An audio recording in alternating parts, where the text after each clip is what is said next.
आकृति कैसी होगी। तो ध्यान दीजिएगा, इसकी आकृति जो है कैसा होगा, वर्ग तलीय होगा, वर्ग तलीय होगा। ध्यान ये रखना है कि इसमें जो है लिगेंड क्या होता है, मजबूत होता है। और याद रखिएगा DsP2 टाइप के प्रसंकरण होगा। ध्यान दीजिएगा, इसमें भी लिगेंड सेम होता है, जितना लिगेंड इसमें उतना ही लिगेंड इसमें, लेकिन इसका हाइब्रिडाइजेशन जो है sp3 होता है, sp3 होता है। और इसका सबसे बेहतरीन एग्जाम्पल NH3 होता है। ठीक है, ध्यान देगा, जितना लिगेंड इसमें होता है उतना ही लिगेंड इसमें होता है। अष्टफलकीय में ध्यान ये रखना है कि अष्टफलकीय में जो है इसमें लिगेंड की संख्या कितना होगा, 6 होगा। लिगेंड की संख्या कितना होगा, 6। एक है रैखिक, तो ध्यान देगा रैखिक में एक एग्जाम्पल पूछता है AgCN, AgCN यहाँ पे माइनस और यहाँ पे 2, इस तरह से अगर होगा तो रैखिक होगा। क्या होगा, रैखिक। याद रखिएगा, इसमें लिगेंड की संख्या अगर पूछेगा तो कितना होगा, 2 होगा। इस बात को ध्यान में रखना है। चलिए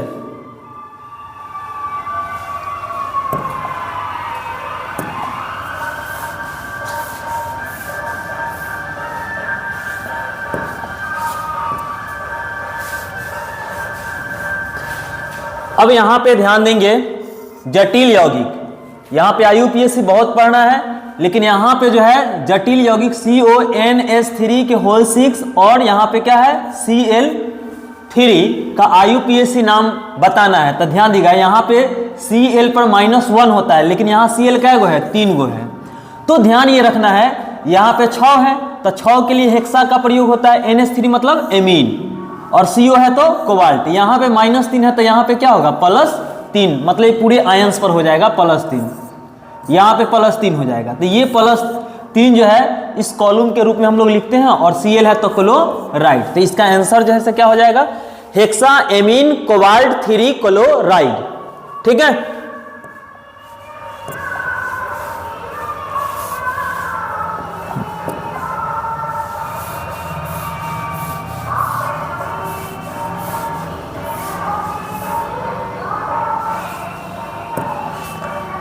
इस चीज को ध्यान दीजिएगा। यहां पे समवयवता कौन प्रदर्शित नहीं करता है, ये समवयवता प्रदर्शित करेगा, ये भी करेगा और ये भी करेगा, लेकिन ये जो है समवयवता प्रदर्शित नहीं करेगा।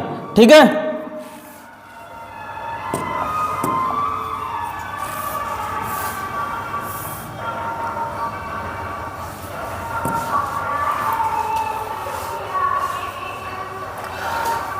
चौथा नंबर क्वेश्चन, प्राइमरी एमीन के साथ एल्कोहलिक KOH की उपस्थिति में क्लोरोफॉर्म की अभिक्रिया को क्या कहते हैं। क्लोरोफॉर्म के साथ अगर अभिक्रिया करता है तो यहां पे इसको क्या बोलेंगे, कार्बिल एमीन अभिक्रिया, कार्बिल एमीन। एक है बूट्स अभिक्रिया। तो ध्यान दीजिएगा, बूट्स अभिक्रिया में याद रखिएगा सोडियम जो है यहां पे पार्टिसिपेट करेगा, किसकी उपस्थिति में, तो याद रखिएगा ड्राई ईथर की उपस्थिति में अभिक्रिया करेगा। सोडियम अगर अभिक्रिया करता है तो उसको कौन अभिक्रिया कहेंगे, बूट्स अभिक्रिया। अगर जिंक, ध्यान देंगे, अगर जिंक अगर अभिक्रिया करता तो इसको हम लोग फ्रैकलैंड अभिक्रिया कहते हैं। यहां पे जल अपघटन यानी हाइड्रोलिसिस कराएंगे, यानी जल का सूत्र होता है H2O। जब इसका हाइड्रोलिसिस कराएंगे तो हाइड्रोजन और ऑक्सीजन गैस मुक्त होता है, हाइड्रोजन और ऑक्सीजन गैस मुक्त होता है। तो इसका एक लॉजिक है, एक ट्रिक है। इस ट्रिक से हम हमेशा आपको कहते हैं कि याद करने के लिए हाक, ध्यान देगा, हाक इस तरह से है, हा मतलब हाइड्रोजन, क मतलब कैथोड, आ मतलब ऑक्सीजन, ए मतलब एनोड, हाक आए। एक ये ट्रिक हो गया, और इस ट्रिक के माध्यम से आप याद कर सकते हैं कि जब यहाँ पे जल अपघटन कराएंगे तो जल अपघटन कराएंगे तो उस कंडीशन में हाइड्रोजन और ऑक्सीजन के फॉर्म में टूटेगा, तो हाइड्रोजन गैस कहाँ पे मुक्त होगा, तो याद रखिएगा हाक आए। ये अगर ट्रिक याद कर लेते हैं, हा मतलब हाइड्रोजन, क मतलब कैथोड, यानी कैथोड पर हाइड्रोजन गैस मुक्त होगा, और यहाँ पे एनोड पर कौन गैस मुक्त होगा, ऑक्सीजन गैस मुक्त होगा। तो ध्यान ये रखना है कि बूट्स अभिक्रिया में सोडियम पार्टिसिपेट करेगा, फ्रैकलैंड अभिक्रिया में जिंक अभिक्रिया करेगा, और यहाँ पे जल अपघटन, तो जल अपघटन को जब कराएंगे तो यहाँ पे हाइड्रोजन और ऑक्सीजन गैस मुक्त होता है, तो हाइड्रोजन गैस कैथोड पर और ऑक्सीजन गैस एनोड पर मुक्त होगा। तो ये बात को ध्यान में रखिएगा।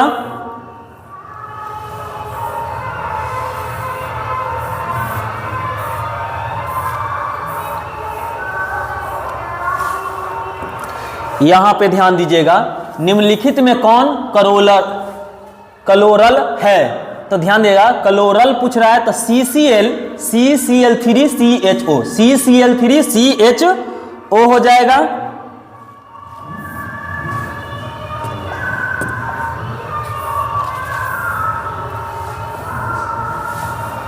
आगे देखिएगा, ये जो है लेसन नंबर 1 का क्वेश्चन है, निम्नलिखित में कौन शून्य द्विध्रुव आघूर्ण है? हम ऑब्जेक्टिव में भी यहां पे दिए हुए हैं, तो CCl4 याद रखना है, CCl4 हो जाएगा। अब यहां पे आ जाइए, आगे है 7th number question. 7th number question है IUPAC नाम। IUPAC नाम हम बार बार कहते हैं कि IUPAC नाम से कम 5 से 6 प्रश्न रहता है। यहां पे देख लीजिए, अभी तक सेकेंड IUPAC नाम आ गया है, यहां पे ध्यान देना है। IUPAC नाम यहां पे काउंट करना है, तो कैसे करेंगे IUPAC नाम काउंट? यहां से करेंगे 1 2 3। अब आपके माइंड में आएगा कि सर यहां से भी तो कर सकते हैं, 1 2 3 4, इस तरह से कर सकते हैं। ध्यान देगा, 1 2 3 यहां पे 4, इस तरह से काउंट करेंगे। तो इधर से काउंट करेंगे कि इधर से? तो ध्यान देगा, हम लोग इधर से काउंट करेंगे, इधर से काउंट नहीं करेंगे। ध्यान देगा, ऊपर वाला जो नंबरिंग है ये नंबरिंग से काउंट करेंगे तो गलत हो जाएगा, नीचे से काउंट करेंगे। क्यों? अल्फाबेटिकल ऑर्डर से चलेंगे। तो यहां पे ध्यान देना है, काउंट हम लोग कहां से करना है? इधर से 1 2 3 4, अल्फाबेटिकल ऑर्डर। पहले C आएगा, उसके बाद M आएगा, तो 2 नंबर पर C है। तो ध्यान देगा, 2 क्लोरो, यहां पे 2 क्लोरो हो गया, और 3 नंबर पर है CH3, और CH3 बोले तो मिथाइल, 3 मिथाइल। यहां से काउंट किए और यहां पे खत्म हुआ। टोटल कार्बन कै गो है? तो 4 गो है। तो 4 गो के लिए कथी का यूज करते हैं? ब्यूट, सिंगल बॉन्ड है तो N। क्लियर? चलिए,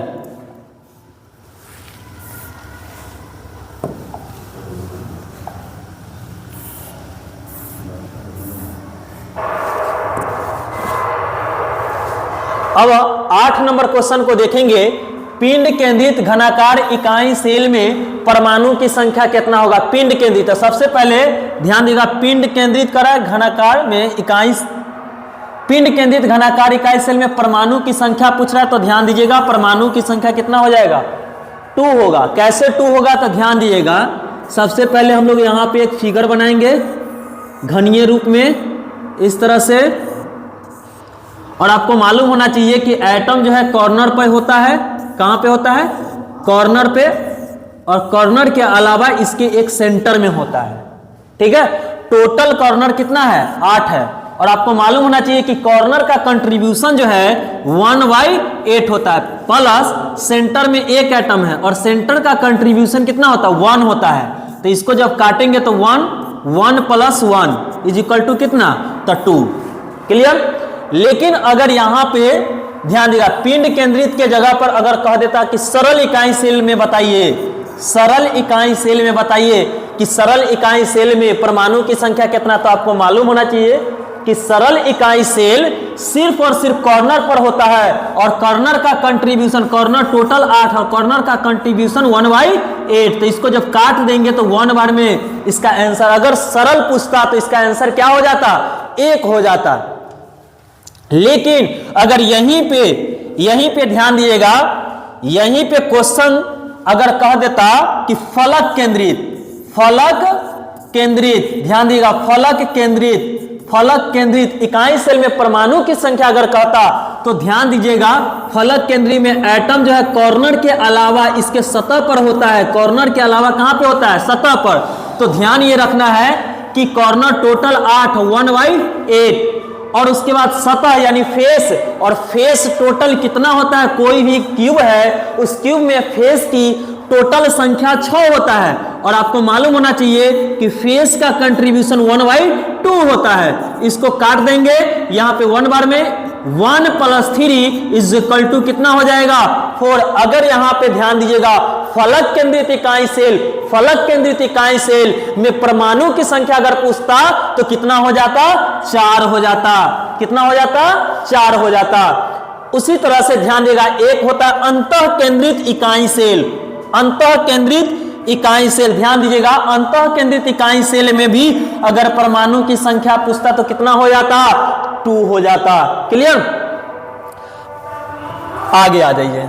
तो ये था इकाई सेल से संबंधित।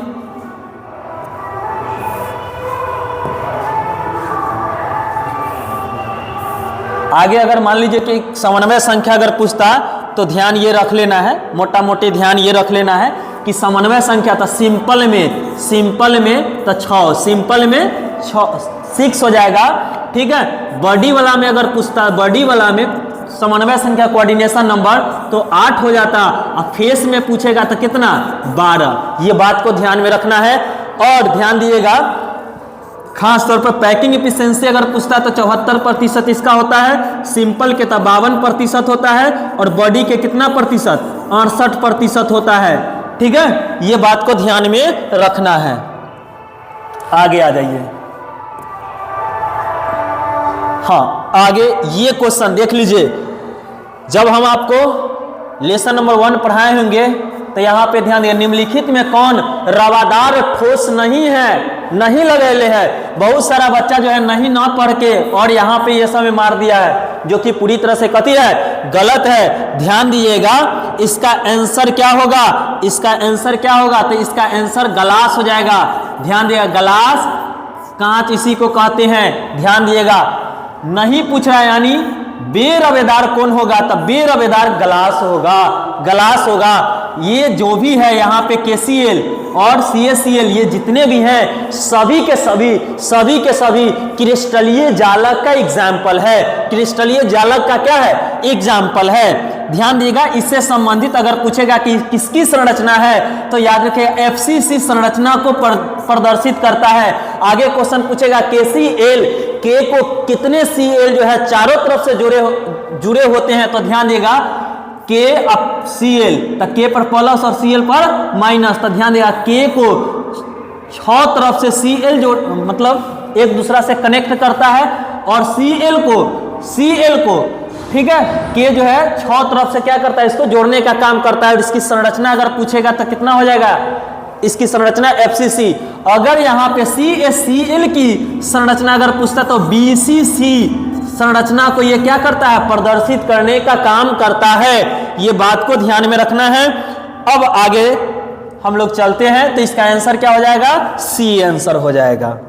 चलिए आगे हम लोग चलते हैं। देखिए क्वेश्चन यहाँ पे कहता है, एक क्रिस्टल में कितने प्रकार के ब्रेबस जालक संभव है, संभव पूछ रहा है कितने ब्रेबस जालक। तो ध्यान देगा, ब्रेबस जालकों की संख्या, ब्रेबस जालकों की कुल संख्या पूछेगा तो कितना, 14 होगा। कितना है, 14। तो इसका आंसर क्या होगा, 14 होगा। ध्यान देंगे आगे 14 होगा। लेकिन यहीं पे अगर क्वेश्चन, यहीं पे क्वेश्चन 1 मिनट,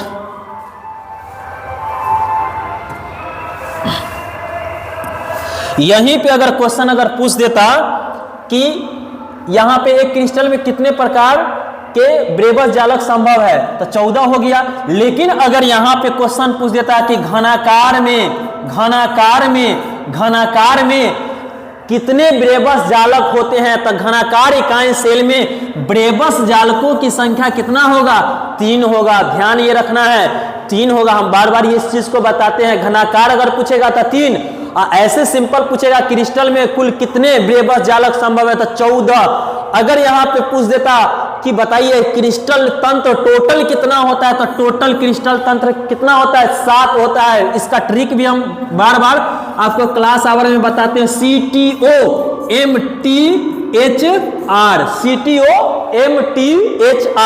क्यूबिकल, टेट्रागोनल, ठीक है, ऑर्थोरम्बिक, मोनोक्लिनिक, ट्राइक्लिनिक और हेक्सागोनल, रंबोहेड्रल। ये याद रखना है। अगर क्रिस्टल तंत्र अगर पूछता तो कितना, 7। यहाँ पे करा एक क्रिस्टल में कितने प्रकार के ब्रेबस जालक संभव है, तो 14। अगर घनाकार लगा देता तो आंसर कितना होता, 3 हो जाता ब्रेबस जालक अगर पूछता तो। ये बात को ध्यान में रखना है। आगे हम लोग चलते हैं।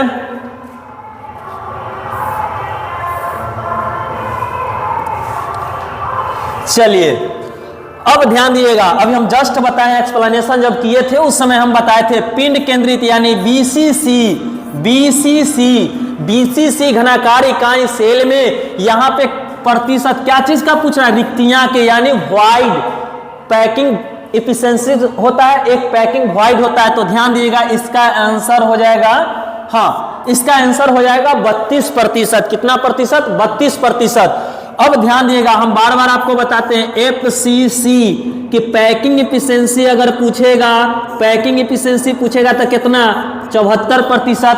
अगर पैकिंग, ध्यान दिएगा पैकिंग वॉइड अगर पूछता, वॉइड अगर पूछ देता यानी खाली वाला, तो कितना हो जाता? 26% हो जाएगा। सिंपल वाला में हम आपको बताए हैं, सिंपल वाला में कितना था? 52%। कहीं कहीं पे 52 दशमलव कुछ दे देता है, लेकिन 52 आपको याद रखना है। पैकिंग वॉइड अगर पूछता है इसका कितना, तो 48%। यहाँ पे ध्यान देगा बॉडी वाला का पूछ रहा था ना यहाँ पे, तो बॉडी का पैकिंग एफिशिएंसी कितना प्रतिशत होता है? 68% होता है। पैकिंग वॉइड पूछ रहा है तो ध्यान देगा कोई भी ऑब्जेक्ट अपने आप में 100% होता है, 68% भरा हुआ, खाली कितना है? तो 32%। यही क्वेश्चन यहाँ पे पूछ रहा था, इसलिए इसका आंसर क्या हो जाएगा? 32 हो जाएगा। क्लियर?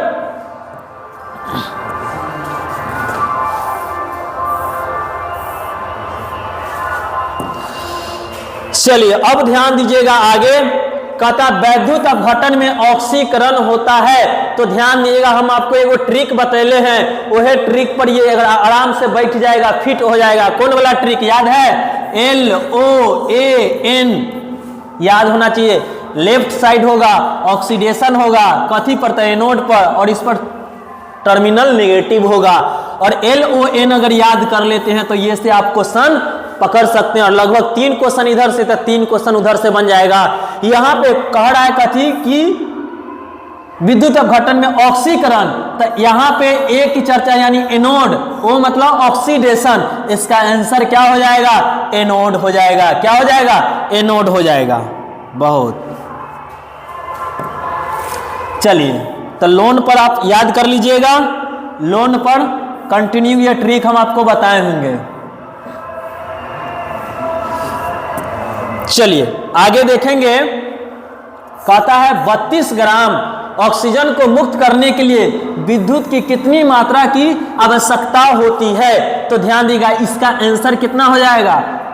2 फराडे। बहुत सारे 1 फराडे लिख देंगे, चूंकि ये क्वेश्चन जो है वहां पे क्वेश्चन है 96,500 कूलम, 31 ग्राम तांबा मुक्त होगा तब 1 फराडे है, लेकिन यहाँ पे तो वो तांबा की चर्चा नहीं, यहाँ पे कथी है? 32 ग्राम ऑक्सीजन। तो ध्यान देंगे, सबसे पहले यहां पे जैसे विद्युत मुक्त कराना है तो जल को जब यहाँ पे जल में इलेक्ट्रोलाइसिस कराएंगे तो हाइड्रोजन और ऑक्सीजन गैस मुक्त होता है। यहाँ पे 2 से मल्टीप्लाई करेंगे, ठीक है, इसको बैलेंस करने के लिए। तो ध्यान दिएगा यहाँ पे, ध्यान दिएगा 1 मोल जो है 1 मोल 1 फराडे के इक्वल होता है। 1 मोल 1 फराडे के इक्वल होता है। ध्यान दिएगा 32 ग्राम ऑक्सीजन गैस को मुक्त करने के लिए कितना मोल? तो 4 मोल की आवश्यकता होती है। कितना मोल की आवश्यकता होती है? 4 मोल। तो 4 और गुने, ध्यान दिएगा यहाँ 2 से गुना किए तब ना O2। अगर यहाँ 2 अगर नहीं होता तो यहाँ पे कितना लिखना होता? हाफ लिखना होता। ये यहाँ से खत्म हो जाता हाफ। तो यहाँ पे ध्यान दिएगा, यहाँ पे कितना मोल है? हाफ मोल है। और इससे जब इसको काट देंगे तो कितना बार में कटेगा? 2 बार में, यानी 2 मोल। और यहाँ ध्यान रखना है 1 मोल कितना फराडे के बराबर होता है? 1 फराडे के बराबर होता है। यहाँ पे 2 मोल निकल के आया था, 2 मोल 2 फराडे के बराबर होगा, इसलिए इसका आंसर क्या हो जाएगा? 2 फराडे हो जाएगा। कितना हो जाएगा? 2 फराडे हो जाएगा। तो ये बात को ध्यान में रखना है। चलिए, ये क्वेश्चन जंग है, ध्यान देगा बहुत सारे लोग मार दिए होंगे फेरिक ऑक्साइड, जो कि 100% कथी है? गलत। ध्यान देगा जंग है। जंग कब लगेगा? जंग कब लगेगा? जब ह्यूमिडिटी का ह्यूमिडिटी जब ज्यादा होगा तो जंग लग जाता है, अर्थात इसका आंसर क्या हो जाएगा? जल योजित फेरिक ऑक्साइड। जल योजित फेरिक ऑक्साइड यानी छोटा छोटा, अगर मान लीजिए अभी ठंडा का मौसम, इन्वायरमेंट थोड़ा सा ठंडा है तो यहाँ पे जंग लगने का चांसेस थोड़ा सा क्या होता है? बढ़ जाएगा। तो ये बात को ध्यान में रखना है। आगे देखिए, अगला क्वेश्चन है कि जल में विले विटामिन। तो ध्यान देगा, हम आपको एक ट्रिक बताए हैं कि गेल भैंसी पानी में, तो ध्यान देगा भैंसी मतलब बी और सी जल में क्या हो जाएगा, घुल जाएगा। तो इसका आंसर क्या हो जाएगा, विटामिन बी। और आपको हम बताए थे कि जल में नहीं घुलने वाला यानी वसा में घुलनशील, तो इसका ट्रिक हम आपको बताए थे, एडेक, EDE के, याद रखिएगा एडेक, ठीक है। एडेक से आप याद कर सकते हैं, ये जो है वसा में घुलनशील है और ये जल में घुलनशील है, ठीक है। अगर यहाँ पे क्वेश्चन पूछ जाता कि जल में घुलनशील नहीं है, तब क्या क्या आंसर हो जाता, इनमें से सभी ऑप्शन में रहता है इस टाइप के। क्लियर, तो ये बात को ध्यान में रखिएगा, जल में घुलनशील, तो विटामिन बी और सी जल में क्या होते हैं, घुलनशील होते हैं।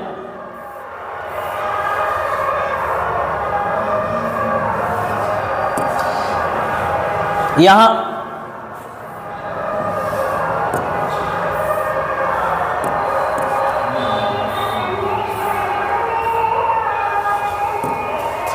आगे क्वेश्चन है वह फ्यूरिन क्षार जो आरएनए में उपस्थित, यहां पे उपस्थित लिखना चाहिए था, ठीक है, उपस्थित लिखना चाहिए था। तो यहां पे ध्यान देगा, आरएनए में उपस्थित क्षार क्या, तो गुएनिन होगा। ये बायोलॉजी और केमिस्ट्री दोनों में पढ़ना है, यहाँ पे सिर्फ मेडिसिन के बारे में पढ़ना है। अब है योगशील बहुलक, तो ध्यान देगा योगशील बहुलक कथी होगा, योगशील बहुलक जो है टेरिलीन जो है योगशील बहुलक का एक कथी है, एग्जाम्पल है। योगशील बहुलक का क्या है, एग्जाम्पल है।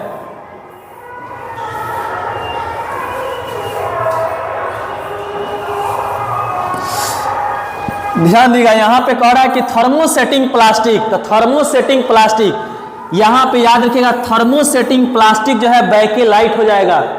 थर्मोसेटिंग प्लास्टिक क्या हो जाएगा, बैके लाइट हो जाएगा। सिर्फ ऑब्जेक्टिव जो है आंसर वो टिक कर दीजिए, बच्चा समझाएगा। ठीक,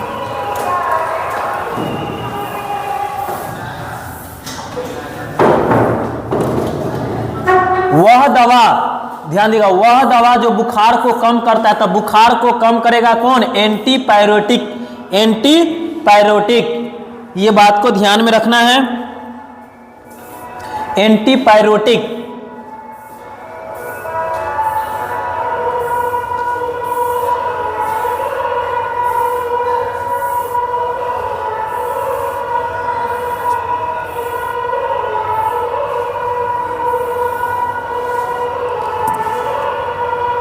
चलिए यहां पे ध्यान देंगे, आगे क्या है कि निम्नलिखित में कौन डाइसैकेराइड है, तो याद रखिएगा डाइसैकेराइड जो है सुक्रोज हो जाएगा, ठीक है, सुक्रोज हो जाएगा। डाइसैकेराइड क्या हो जाएगा, सुक्रोज हो जाएगा, क्योंकि इसका जल अपघटन कराएंगे तो ग्लूकोज और फ्रक्टोज में क्या होता है, परिवर्तित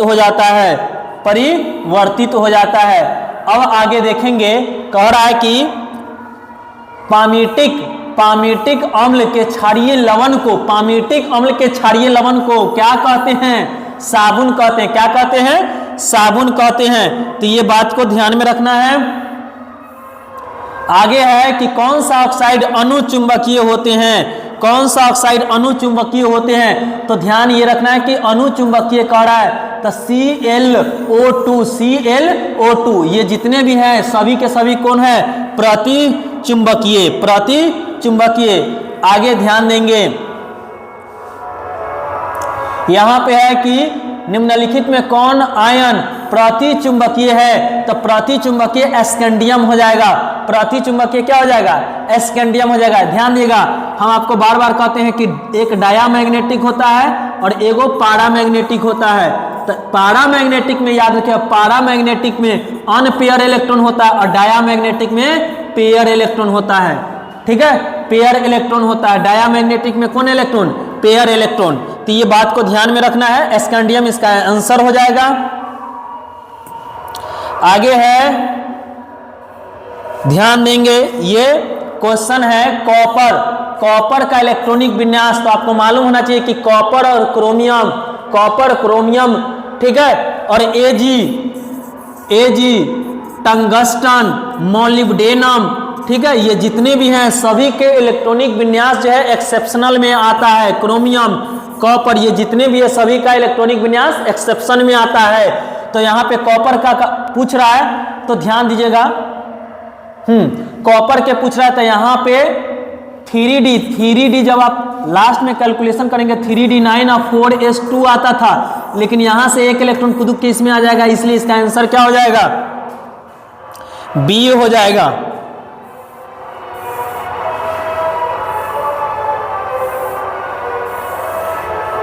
आगे है एफ ब्लॉक में आप आ जाइए, लैंथेनाइड और ये वो होता है एक्टिनोइड। तब यहां पे करा लैंथेनाइड के समान इलेक्ट्रॉनिक विन्यास, तो ध्यान देगा समान इलेक्ट्रॉनिक विन्यास ये हो जाएगा, ठीक है।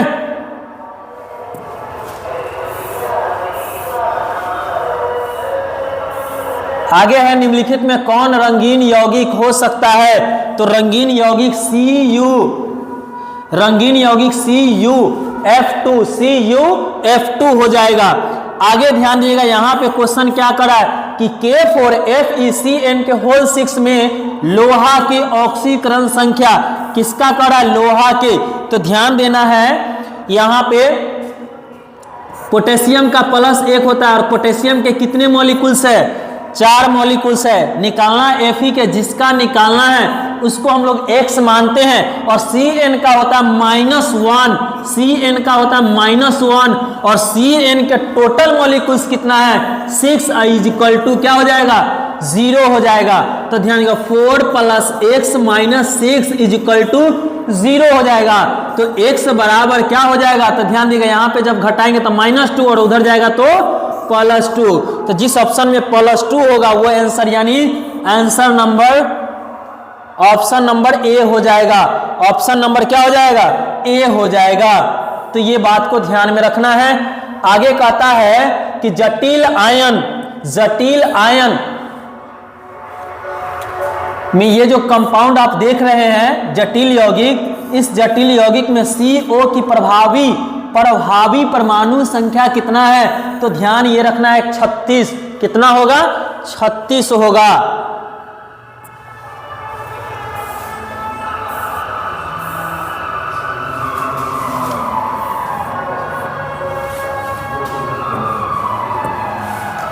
यहां पे कह रहा है क्या, ये जो एक है विद्युत वाहक बल का मान क्या होगा, तो ध्यान दीजिएगा विद्युत वाहक बल का मान कह रहा है तो कैथोड माइनस एनोड इस टाइप के फार्मूला होता है। तो -4 -0.44 और यहाँ पे माइनस, ठीक है, फिर यहाँ पे माइनस है 0.76 वोल्ट है। अब ध्यान दीजिएगा -0.44 और प्लस, चूंकि माइनस माइनस प्लस हो जाएगा 0.76, इसको जब हम लोग घटाएंगे, ठीक है, तो यहाँ पे होगा 0.32 वोल्ट। यानी जिस ऑप्शन में, ध्यान दीजिएगा यहाँ पे ऑप्शन का भी खेल है, अगर माइनस में मार दीजिएगा तो आंसर आपका क्या हो जाएगा, गलत हो जाएगा। इसलिए इसका आंसर क्या होगा, प्लस वाला होगा। इस बात को ध्यान में रखना है, क्योंकि माइनस में भी दे लिया प्लस में भी, माइनस वाला में अगर मारे होंगे तो गलत हो जाएगा। आगे देखिएगा,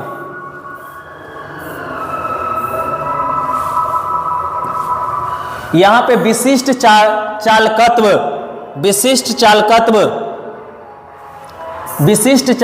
आपका जो फाइनल जब रिजल्ट बना था उस समय जो है ये क्वेश्चन जो है आपके एग्जाम में यहां पे सर जो है दिए थे। तो इसका SI मात्रक ध्यान दिएगा, ohm inverse, centimetre inverse, ohm inverse और सेंटीमीटर इनवर्स इसका आंसर होगा। इसका SI मात्रक ध्यान ये रखना है। आगे करा कि निम्नलिखित में जलीय विलयन में क्वथनांक सबसे उच्चतम किसका होता है, तो सबसे उच्चतम जो है 1% कैल्शियम क्लोराइड का होगा, 1% कैल्शियम क्लोराइड के होगा।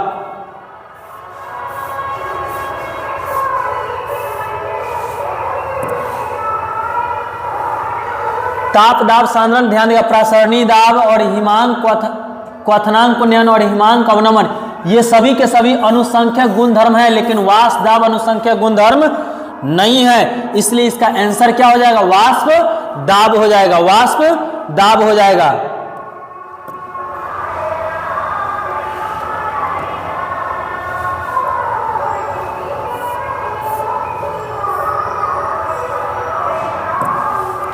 यहां पे निम्नलिखित में किस यौगिक के जलीय विलयन का प्रासरणी दाब असामान्य होता है, असामान्य होता है किसका, तो NaCl का, यानी साधारण लवण, हम लोग NaCl लिखे हैं, यहां पे साधारण लवण दिए हुआ है तो साधारण लवण हो जाएगा। आगे देखेंगे हम लोग क्वेश्चन नंबर 34। क्वेश्चन नंबर 34 क्या है, वह विलयन जो राउल्ट के नियम से धनात्मक और ऋणात्मक विचलन को प्रदर्शित करता है। तो ध्यान देगा यहाँ पे जो है रावल के नियम का पालन नहीं, तो यहाँ पे ध्यान देगा अनआदर्श विलयन, रावल के नियम के पालन करता है तो उसको हम लोग क्या बोलते हैं, आदर्श विलयन, लेकिन इसका अभी आंसर क्या होगा, अनआदर्श विलयन हो जाएगा। ठीक है, रावल के नियम का पालन करेगा आदर्श विलयन और जो पालन नहीं करेगा अनआदर्श विलयन। अब आगे है क्वेश्चन कि प्रासरणी विलयन किसके बराबर होता है, प्रासरणी विलयन जो है प्रासरणी दाब के बराबर होता है, सॉरी समप्रासी विलयन, तो ध्यान रखना है प्रासरणी दाब के बराबर होता है।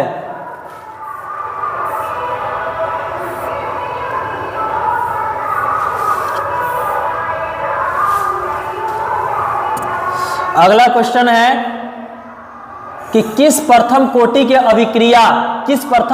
अभिक्रिया का विशिष्ट वेग स्थिरांक निर्भर करेगा, तो ध्यान देगा ताप पर निर्भर करता है। किस पर निर्भर करेगा, ताप पर निर्भर करता है। आगे आ जाइए, यहां पे ये जो है ध्यान देगा तनु NaOH की उपस्थिति में एथिल एसीटेट का जल अपघटन किस कोटि की अभिक्रिया है, तो ध्यान देगा किस कोटि की अभिक्रिया है, तो यहाँ पे प्रथम कोटि की अभिक्रिया होगा। ये जो है एग्जाम्पल आप कहाँ पे लिखे थे, आपको याद होगा छद्म प्रथम कोटि की अभिक्रिया में, छद्म प्रथम कोटि की अभिक्रिया में इस चीज को लिखे होंगे। आपको लगेगा कि यहाँ पे एगो सोडियम हाइड्रोक्साइड है और यहाँ पे इथाइल एसीटेट है, 2 मार्क के निकल जाएगा, गलत हो जाएगा। एग्जाम्पल ही किसका है, ये एग्जाम्पल छद्म प्रथम कोटि की अभिक्रिया है। देखने में लगेगा कि 2 गो है, लेकिन इसका क्या होता है, 1 होता है। छद्म मतलब होता है झूठा।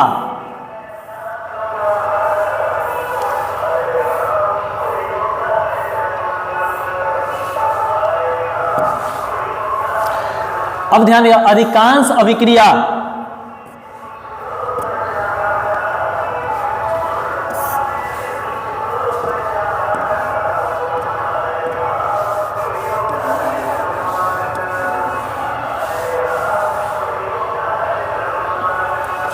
कहता अधिकांश अभिक्रिया के ताप गुणक का मान किसके बीच में होगा, ताप गुणक, तो ध्यान दे 2 गुना होता है और 2 गुना से थोड़ा सा अधिक होगा, यानी इसका आंसर जो है, ठीक है, इसका आंसर जो है 2 और 3 के मध्य होगा, 2 और 3 के मध्य होगा।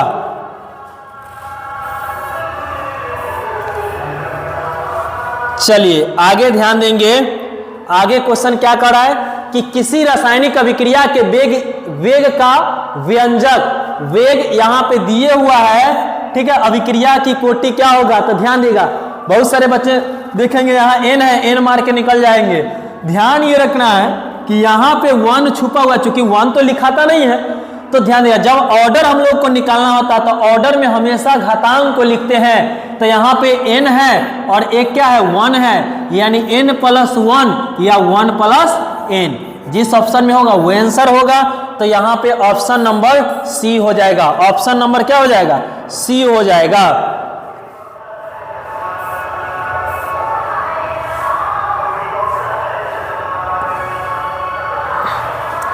आगे है फेरिक हाइड्रोक्साइड कोलाइडी विलयन के स्कंदन यानी कोगुलेशन में निम्नलिखित में किसका वैद्युत अपघटन सबसे कम प्रभावी होता है? तो याद रखिएगा KVR, कबीर याद रखिएगा KVR। हम बार बार ये चीज जब हम बताते थे तो कबीर हम आपको याद कराते थे कि कबीर याद रखना है, ये सबसे कम प्रभावी होगा। अगला है कि निम्नलिखित में कौन पैसी कारक है? तो ध्यान देगा, पैसी कारक साबुन जो है से कथी है? पैसी कारक है। साबुन क्या है? पैसी कारक है। हेबर विधि, ध्यान दीजिएगा, हेबर विधि, यहां पे हेबर विधि में तो अमोनिया के उत्पादन में फेरस और मोलिब्डेनम का इस्तेमाल होता है। फेरस और मोलिब्डेनम के, इसमें हम 5 गो चीज कंटिन्यू बताते हैं कि हेबर विधि में अमोनिया, संपर्क विधि में सल्फ्यूरिक अम्ल, डिक्कन विधि में क्लोरीन का उत्पादन किया जाता है। तो ये सब बात को ध्यान में आप लोग रखेंगे। सल्फ्यूरिक अम्ल तो संपर्क विधि के द्वारा तैयार किया जाता है। और जब भी हम रिएक्शन आपको लिखाते हैं तो वहां पे कैटालिसिस को जरूर चर्चा करते हैं। एल्डोल संघनन अभिक्रिया देता है, तो ध्यान देगा, ये प्रीवियस ईयर में भी क्वेश्चन कई बार पूछ लिया है। CH3CHO, CH3CHO। अब ध्यान देगा, कहता है यहाँ पे विनेगार में उपस्थित होता है, यानी विनेगर इसको लिखना चाहिए। यहाँ पे इंग्लिश सही लिखा हुआ विनेगर। ध्यान देगा, विनेगर में, तो विनेगर में जब आप देखेंगे तो यहाँ पे जो है, चूंकि आप देखेंगे तो 5 से 8% जो है एसिटिक अम्ल होता है विनेगर में, 5 से 8। तो यहाँ पे ध्यान दिया 5 से 8, तो यहाँ पे इसके मत हो जाएगा, यानी इसका आंसर कितना हो जाएगा? 6 से 10% एसिटिक अम्ल हो जाएगा। ठीक है, 6 से कितना? 10%।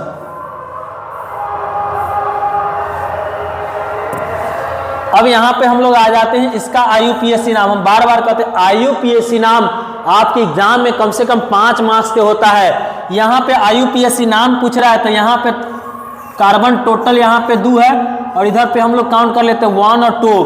तो ध्यान दिया, C2H5 को हम लोग इथाइल बोलते हैं। किस ऑप्शन में इथाइल है? तो ध्यान देगा, इसमें इथाइल का चर्चा है नहीं, इसमें है तो नहीं, मिथाइल है। यहाँ पे इथाइल है और यहाँ पे 2 गो कार्बन है, तो ध्यान देगा इथानोएट। इसका आंसर क्या हो जाएगा?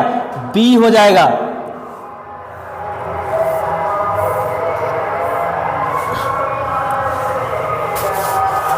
चलिए, एक कहता है एक एमीन का सामान्य सूत्र, एमीन बोले R होता है NH2, ये प्राइमरी एमीन है, तो आपको मालूम होना चाहिए। R बोले तो CH3 इस तरह से होता है, और यहाँ से जब आप निकालेंगे तो CnH2n+3, और यहाँ पे n अगर लिखते हैं तो ये नियम को आप फुलफिल कर सकते हैं, या CH2NH2 अगर ये भी है तो ध्यान दिया C2H, यहाँ 2n, ध्यान दिया 2 गुने यहाँ पे 2 से गुना +3 जोड़ देंगे, तो आप जब कैलकुलेशन करेंगे तो C2H 2 दूना 4 और 3 कितना 7n, और इस तरह से आप काउंट कीजिए। कार्बन यहाँ पे 2 हो गया, हाइड्रोजन 3 और 2 5 और 2 कितना 7 और 1 नाइट्रोजन।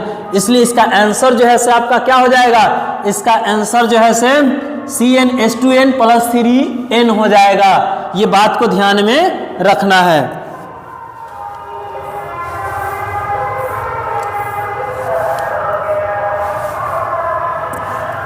आगे है निम्नलिखित में कौन हिंसबर्ग अभिकर्मक है? हिंसबर्ग अभिकर्मक कौन है? Benzene sulfonyl chloride. Benzene sulfonyl chloride कौन सा अभिकर्मक है? हिंसबर्ग अभिकर्मक है। हिंसबर्ग अभिकर्मक है। आगे ध्यान देंगे, आगे ये ध्यान रखना है, यहां पे जो है फिर ध्यान दिया IUPAC से ही संबंधित है, लेकिन यहां पे NH2 है। ध्यान दिया NH2 तो प्राइमरी एमीन, कौन एमीन? प्राइमरी एमीन, कौन एमीन? प्राइमरी एमीन हो जाएगा। NH2 दे लेता प्राइमरी एमीन। अगर यहाँ पे NH दे देता तो NH अगर दे देता तो सेकेंडरी एमीन हो जाता। अगर सिर्फ N देगा तो टर्शियरी। यहाँ पे NH2 दे लिया है तो प्राइमरी एमीन का एग्जाम्पल हो जाएगा। अगर NH दे ले रहा था तो सेकेंडरी एमीन, अगर सिर्फ N देता तो टर्शियरी। प्राइमरी, सेकेंडरी और टर्शियरी।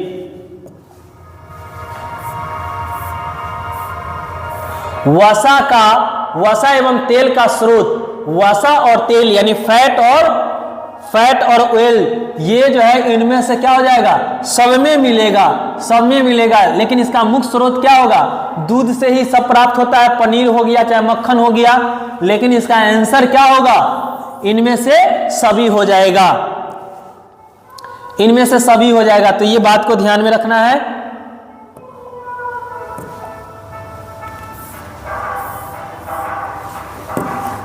कहता हाइपोफॉस्फोरस अम्ल का संरचना सूत्र, तो ध्यान देगा हाइपोफॉस्फोरस के संरचना सूत्र OH PO, इस तरह के ये जो स्ट्रक्चर आप देख रहे हैं ये इसका आंसर हो जाएगा।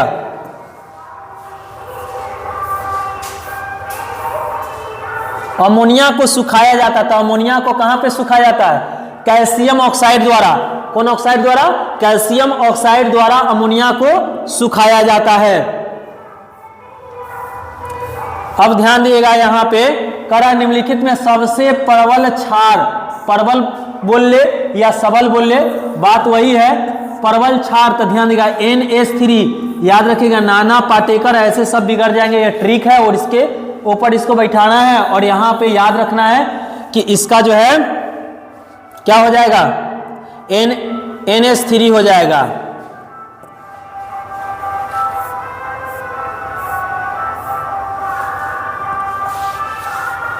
यहां पे ध्यान दिया SO3 में S का प्रसंकरण, तो यहां पे ध्यान देगा, इस तरह से इसको हम लोग क्या करते हैं, बैठाने का काम करते हैं और इसमें सिग्मा बॉन्ड को काउंट करेंगे और उस हिसाब से इसका आंसर क्या हो जाएगा। और हम बार बार आपको बताते रहते हैं कि डबल बॉन्ड कहीं पे अगर आपको दिखाई देता है sp2 मारिए, लगभग इसका आंसर क्या हो जाता है, सही। अगर सिंगल बॉन्ड है तो sp3 मारते हैं, ठीक है। ट्रिपल बॉन्ड अगर कहीं पे है, अधिकांशतः कंपाउंड में आप देखेंगे sp हो जाता है। तो ये बात को ध्यान में रखना है।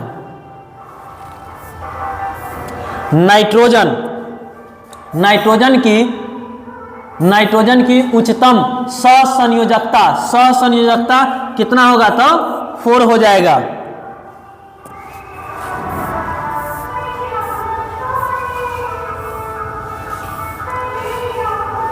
आगे, द्रव ऑक्सीजन के एक अणु में अयुग्मित यानी अनपेयर्ड इलेक्ट्रॉन, तो ध्यान देगा अनपेयर्ड इलेक्ट्रॉन की संख्या कितना, 2 हो जाएगा।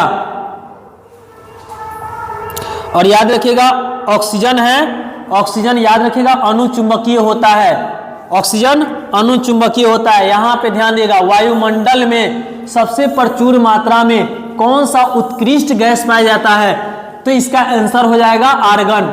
याद रखिएगा आर्गन हो जाएगा। सबसे ज्यादा निष्क्रिय गैस वायुमंडल में आर्गन पाया जाता है। क्लोरोफॉर्म है एक किस प्रकार के यौगिक, तो क्लोरोफॉर्म याद रखिएगा ट्राई हाइलोजन के व्युत्पन्न होते हैं, क्योंकि क्लोरोफॉर्म का फॉर्मूला होता है CHCl3, तो यहाँ पे 3 है, तो ध्यान देगा ट्राई हाइलोजन के व्युत्पन्न हो जाएगा।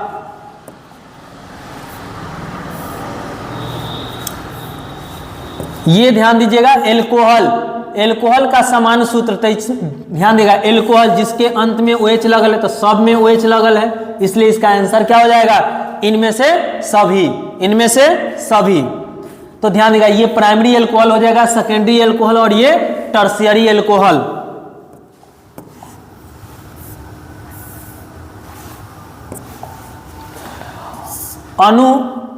अणुसूत्र C4H10O के कितने समावयवी एल्कोहल होंगे, तो ध्यान देगा समावयवी निकालेंगे तो इसका टोटल कितना आ जाएगा, 4 आ जाएगा।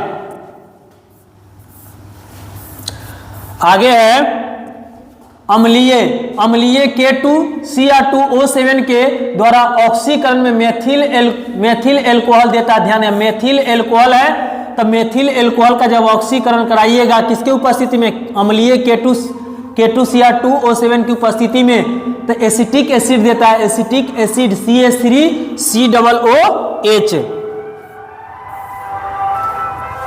अब है डाई एथिल ईथर दवा के रूप में किसका उपयोग किया जाता है? तो निश्चेतक के रूप में इसका उपयोग किया जाता है। बेहोशी करने के लिए ईथर का इस्तेमाल होता है। आगे है कार्बोनिल यौगिक का समान सूत्र। कार्बोनिल यौगिक का समान सूत्र CnH2nO होता है। CnH2nO होगा। कमरे के ताप पर फॉर्मलडेहाइड, तो फॉर्मलडेहाइड ध्यान देगा कमरा के ताप पर करा तो गैसियस फॉर्म में होगा।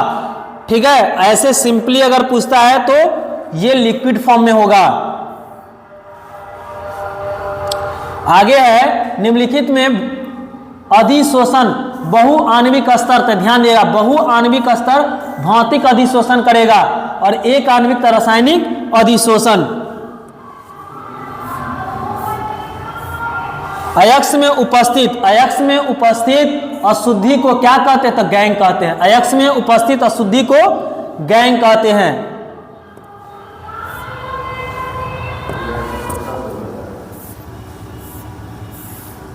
प्रगलन विधि में धातु के ऑक्साइड के अपचयन में प्रयुक्त होता है, तो क्या चीज? तो कार्बन प्रयुक्त होता है। ल्यूटेशियम है, तो ल्यूटेशियम एक क्या है? तो ध्यान देगा ल्यूटेशियम संक्रमण तो है नहीं, आंतरिक संक्रमण में आएगा। और ध्यान देगा ल्यूटेशियम कह रहा है तो ल्यूटेशियम कह रहा है तो यहाँ पे एक लैंथेनोइड हो जाएगा। ल्यूटेशियम क्या हो जाएगा? लैंथेनाइड हो जाएगा। ठीक है, एक्टिनियम जो है एक्टिनोइड्स हो जाएगा। अब यहाँ पे 3D, ये डी ब्लॉक में है, तो ध्यान देगा डी ब्लॉक के तत्व को संक्रमण तत्व कहते हैं। तो यहाँ पे डी ब्लॉक में परमाणु संख्या कितना से कितना तक होगा? तो 21 से लेकर के 30 तक के, स्कैंडियम से लेके जिंक तक।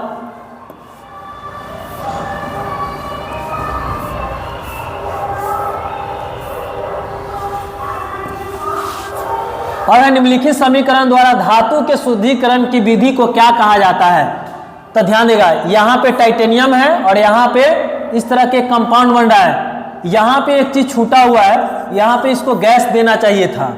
ठीक है, यहाँ पे गैस, आप अपने बुक में देखेंगे यहाँ पे गैस की चर्चा जरूर होगा। तो यहाँ पे इसका आंसर क्या हो जाएगा? वैन आर्केल।